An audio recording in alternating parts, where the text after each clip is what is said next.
মনটা একবারই ভাল লাগছিল না। ভাইয়ের বউ বলল ভাইয়ের মেয়েদের পরীক্ষা আছে, দক্ষিণেশ্বরের কাছাকাছি একটা স্কুলে পড়েছে, যাবে কি দিদিভাই?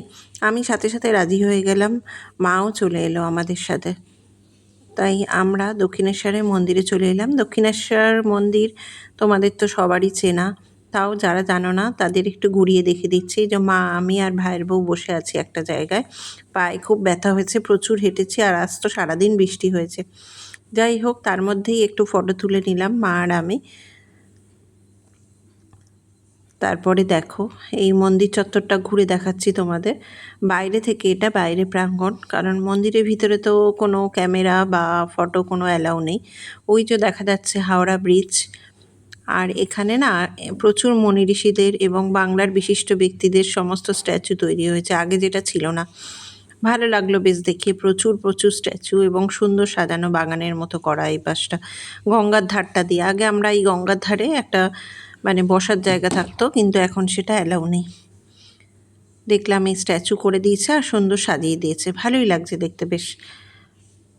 এই দেখো, বেশ সুন্দর স্ট্যাচু দেওয়া আর সুন্দর বাগান, সাজানো ফুলের বাগান, খুব সুন্দর লাগলো জায়গাটা।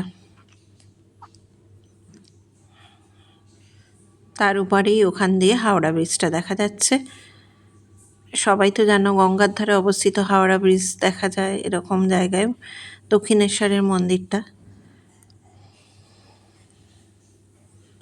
এই দেখো কত কত স্ট্যাচু তৈরি হয়েছে, বাংলার সব বিশিষ্ট ব্যক্তিরাই এখানে অবস্থিত। যাই হোক, আমিও একটু ফটোশ্যুট করে ফেললাম বিশিষ্ট ব্যক্তিদের সাথে। তারপরে উল্টো দিকে শিবের মন্দিরের ওখানেও একটু ফটো তুলে নিলাম। এই দেখো, এখানে 12টা শিব মন্দির আছে। মন্দিরের বাইরের প্রাঙ্গণেটা গঙ্গার ধারের দিকে। আর এটা হচ্ছে রানী রাসমণির মন্দির। তা মন্দিরটা বন্ধ আছে, তাই বাইরে থেকেই তোমাদের দেখিয়ে দিচ্ছি।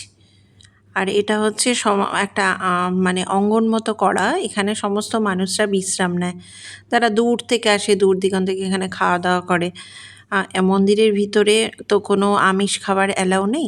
বাড়ি থেকে যদিও বা করে আনে, সেটা খুবই নিরামিষ বা অল্প কিছু খাবারের মধ্যে, কারণ মন্দির চত্বর এখন খুবই পরিষ্কার পরিচ্ছন্ন, এখানে কোনো খাবার দাবার নোংরা এলো না। এরপরে আমরা পুজো দিয়ে চলে এলাম রেস্টুরেন্টে খেতে, কারণ পুজোয় তো কোনো ফোন অ্যালাউ নেই, তাই তোমরা মন্দিরের ভিতরটাও দেখাতে পারিনি। যাই হোক, আমি আর আমার ভাইয়ের বউ ধোসা নিয়ে নিয়েছিলাম। বড় সাইজের ধোসা দিয়েছে, যেটা আমরা একেবারেই খেতে পারবো না। খেয়ে দিয়ে আমরা একদম পুজোর ফুল প্যাকিং করে বেরিয়ে গেলাম মন্দির চত্বর থেকে। খুব ভালো কাটলো আজকের দিনটা। সারা দিন আজকে বৃষ্টি হয়েছে, বৃষ্টি ভেজা স্নাত সব রাস্তাঘাট। সবাই ভালো থেকো।